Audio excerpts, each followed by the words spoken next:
Tej świadomości nie ma, chociaż wydaje nam się czasami, że powinna być, nawet w takich grupach docelowych jak nauczyciele czy biznes. Trauma, która jest nieprzeprocesowana, kumuluje się i somatyzuje w postaci chorób fizycznych. Ta nieprzeprocesowana trauma później również w epigenetyce przenosi się na kolejne pokolenia. Profilaktyka zaczyna się już w życiu prenatalnym dziecka, kiedy istotne jest zdrowie mamy, świadomość rodziców, to w jaki sposób wychowywać dzieci, dlatego że jeżeli my zaczynamy profilaktykę w szkole w wieku 8, 9, 10 lat, tak naprawdę już wtedy mamy do czynienia z usuwaniem skutków, które pojawiły się z powodu różnych błędów wychowawczych i rodzicielskich w wieku bardzo wczesnym.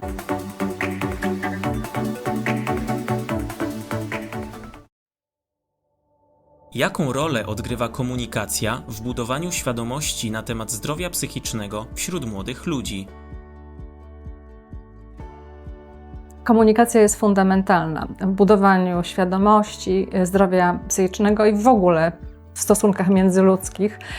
I tutaj zdecydowanie mamy do czynienia z tym, że potrzebujemy komunikacji i uświadamiania wszystkich aktorów, którzy są związani ze zdrowiem psychicznym społeczeństwa. Wydaje się, że ta komunikacja musi docierać do wszystkich grup, które mają największy wpływ na zdrowie psychiczne naszego najmłodszego pokolenia. Jest istotne, żeby w tej komunikacji bardzo jasno określić korzyści, jakie z profilaktyki, jeżeli chodzi o zdrowie psychiczne, wynikają. Tej świadomości nie ma, chociaż wydaje nam się czasami, że powinna być, nawet w takich grupach docelowych jak nauczyciele czy biznes. Nie wszystko jest oczywiste. Dlatego łączenie sił po to, żeby ta komunikacja była rzeczywiście po pierwsze merytorycznie prawidłowa i precyzyjna i adresowała potrzeby konkretnych grup, do których jest kierowana, jest naszym zadaniem, często niełatwym, ale jest to sztuka, więc uczmy się razem i łączmy siły, żeby było jak najlepsze. Jakie działania możemy wdrożyć, aby poprawić kondycję zdrowia psychicznego wśród młodych ludzi? Wychodząc ze środowiska korporacyjnego, gdzie spędziłam 34 lata i będąc mamą trójki już teraz dorosłych dzieci, bardzo chciałabym mieć tę wiedzę, którą mam dzisiaj, wtedy, kiedy byłam młodą mamą, a nawet jeszcze wtedy, kiedy tą mamą miałam być, bo już dzisiaj wiadomo i dzisiaj bardzo mocno wybrzmiało to na tej konferencji. Profilaktyka zaczyna się już w życiu prenatalnym dziecka, kiedy istotne jest zdrowie mamy, świadomość rodziców, to w jaki sposób wychowywać dzieci, dlatego że jeżeli my zaczynamy profilaktykę w szkole w wieku 8, 9, 10 lat, tak naprawdę już wtedy mamy do czynienia z usuwaniem skutków, które pojawiły się z powodu różnych błędów wychowawczych i rodzicielskich w wieku bardzo wczesnym, bo wiemy, że te pierwsze lata są krytyczne dla dziecka i dla kształtowania jego osobowości, jego odporności, bo jeżeli uda nam się tak wychować dziecko, żeby ono czuło się bezpieczne, żeby pozbawione było czy zredukowane narażenie na różnego rodzaju traumy, które pojawiają się siłą rzeczy w każdej rodzinie i w środowisku, w którym dziecko przebywa w dzisiejszym świecie. Wiadomo, dużo się mówi z każdej strony, mnóstwo zagrożeń i traum, to wtedy takie dziecko jest albo silne, albo nieprzygotowane na przemoc, która się pojawia, czy przemoc rówieśniczą, czy przemoc w innym środowisku, w którym przebywa. Więc to, co według mnie jest naprawdę istotne, żeby ta profilaktyka zaczynała się już od najwcześniejszego wieku, czyli od pierwszych dni życia dziecka i dlatego rodzice to jest absolutnie według mnie najistotniejsza grupa docelowa.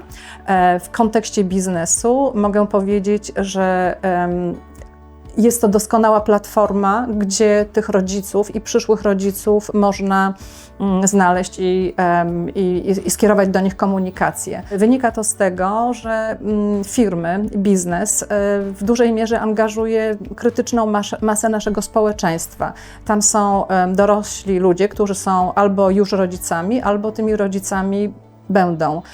Także potencjał jest ogromny, aby doprowadzić do tego, aby firmy były otwarte na to, aby ta komunikacja i szkolenie, budowanie świadomości na temat wychowania, unikania traum rzeczywiście mogła być za pośrednictwem firm robiona. Czy to na zasadach dobrowolnych, czy też poprzez jakieś wymogi legislacyjne, takie jak na przykład takim skowronkiem jest ESG, Environmental Social Governance po angielsku, ale to już jest zalążek takiej legislacji, która powoli będzie skłaniała, a nawet wymuszała w ostateczności na firmach, aby o tym zdrowiu psychicznym i różnych programach i akcjach firmy mówiły i tym się zajmowały.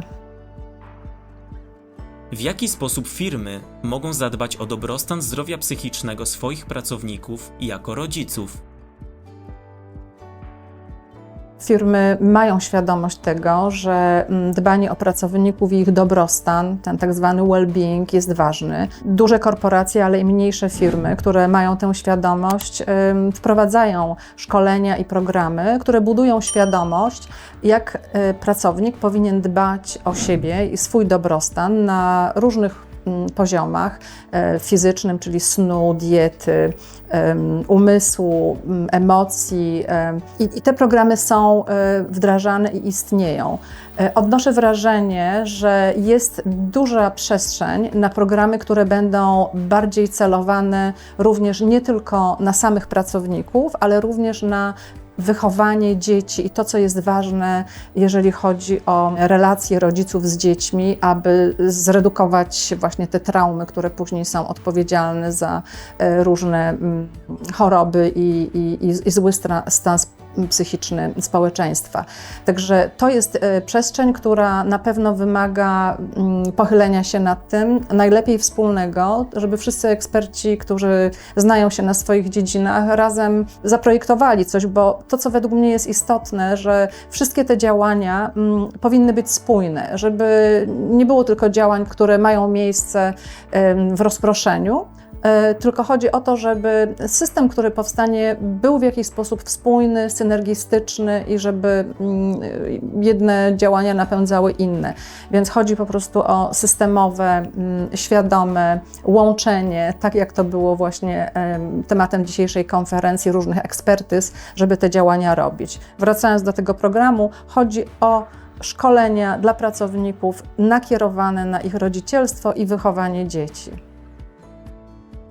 W jaki sposób korporacyjne strategie działań profilaktycznych mogą być zaadaptowane do młodych ludzi?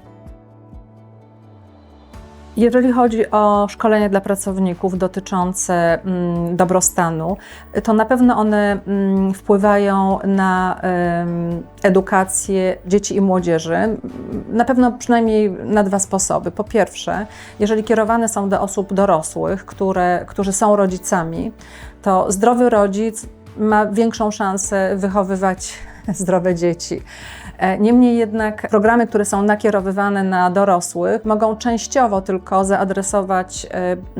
zaadresować potrzeby dzieci i młodzieży, dlatego że w relacji rodzic-dziecko mamy zupełnie inną, nową dynamikę, która wymaga jakby zaadresowania tego specyficznego aspektu. Na pewno musi być coś dedykowanego, ale w części na pewno może się to odnosić do dzieci. To, co jest istotne, jest też ważny moment w życiu i faza, w której to może być przeniesione. Dlatego, że małe dzieci uznają autorytet rodziców, chcą rodziców słuchać. Niestety w pewnym momencie, kiedy dziecko już dorasta, rodzic wyposażony nawet w najlepszą wiedzę nie jest już autorytetem dla dziecka. Autorytetem jest środowisko rówieśnicze bądź media społecznościowe lub inne źródła. Więc wydaje mi się, że to jest absolutnie krytyczny moment. Mówię to też z mojego osobistego doświadczenia z moimi dziećmi, które gdzieś mentalnie wiedzą, że mam wiedzę, że wiem, o czym mówię. Niemniej jednak jest to duża trudność w tym, żeby przełożyło się to na wdrożenie tego w to, co one faktycznie z tą wiedzą mogą zrobić. W jaki sposób przepracować własną traumę? Jest rzeczą bardzo istotną budowanie świadomości istnienia traumy, w jaki sposób wydarzenia traumatyczne mają wpływ na zdrowie dzieci, młodzieży, ale i dorosłych ludzi. Każdy z nas może sobie przypomnieć, ile razy będąc w gabinecie lekarza, lekarz zadaje pytanie o różne aspekty przebytych operacji, przyjmowanych leków. Natomiast bardzo rzadko pewnie się zdarza, że lekarz pyta, ile traumatycznych wydarzeń przeżyłeś w swoim życiu, bo dzisiaj doskonale wiadomo, że trauma, która jest nieprzeprocesowana, kumuluje się i somatyzuje w postaci chorób fizycznych. Ta nieprzeprocesowana trauma później również w epigenetyce przenosi się na kolejne pokolenia, więc mamy do czynienia z 3 poziomami traumy. Traumy indywidualnej, doznanej czy w rodzinie, czy w szkole, traumy społecznej, które przeżywa całe społeczeństwo, przykładem COVID czy wojna. To wszystko się kumuluje i dlatego przepracowywanie tych traum jest krytyczne dla tego, aby móc sobie poradzić z zaadresowaniem problemu słabego stanu zdrowia psychicznego.